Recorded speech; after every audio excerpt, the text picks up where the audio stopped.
అందరికీ నమస్కారం. ఈరోజు ప్రస్తుతం మన సమాజంలో మానసిక వేదనకు గురై ఆత్మహత్యలతో జీవితాల్ని ముగించుకుంటున్న వారి గురించి నా మనోభావాల్ని మీతో పంచుకోవాలనుకుంటున్నాను.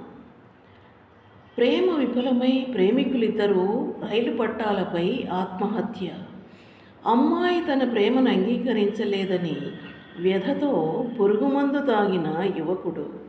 10వ తరగతి పరీక్షలో ఒక సబ్జెక్టు తప్పినందుకు అవమానం భరించలేక అమ్మాయి ఉరేసుకుని ప్రాణం తీసుకున్న వైనం.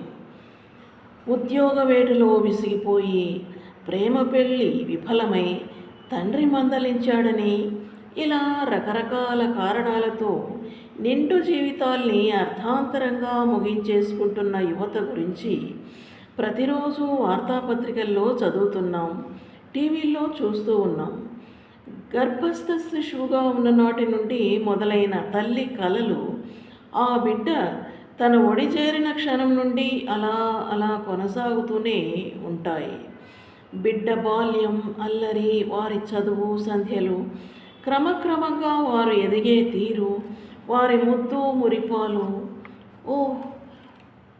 తల్లిదండ్రులు వారి చుట్టూ అల్లుకునే ఆశల పందిరి వర్ణించడానికి మాటలు చాలవు.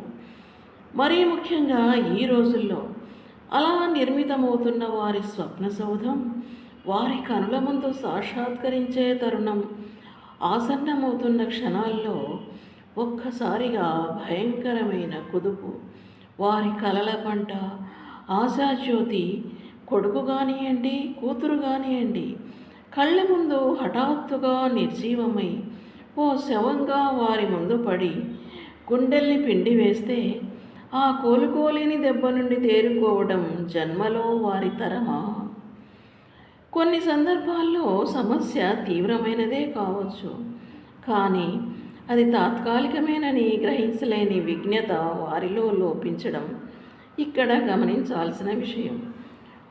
ఒక్కోసారి కాస్త సహనం వహిస్తే సమస్య దానంతట అదే పరిష్కారమవుతూ ఉండటం కూడా చూస్తూ ఉంటాం. అప్పటికప్పుడు పరిష్కారం దొరకని సమస్యల్ని గురించి కొంతకాలం ఆలోచించకపోవటం మంచిది కూడా.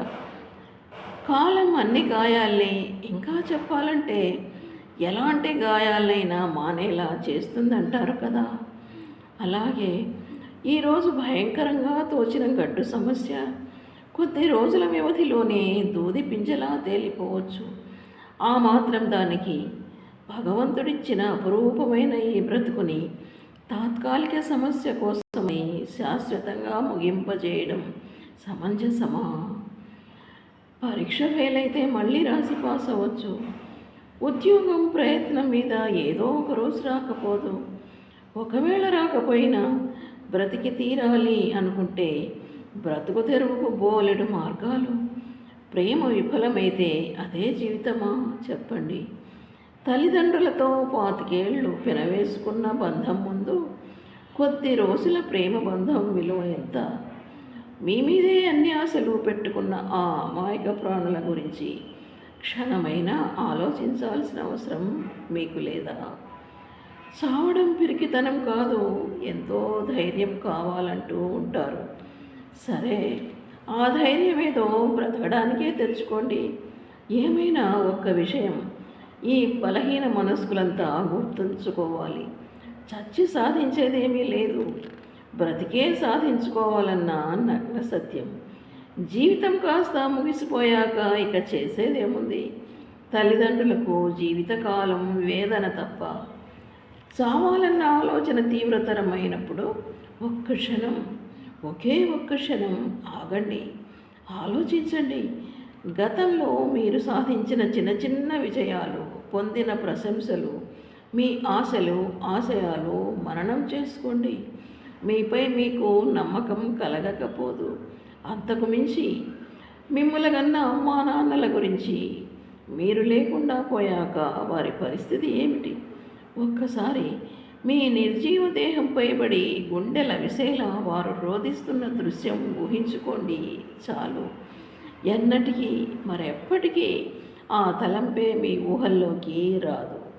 అదే మిమ్మల్ని మీ కర్తవ్యం దిశగా నడిపించేలా చేస్తుంది.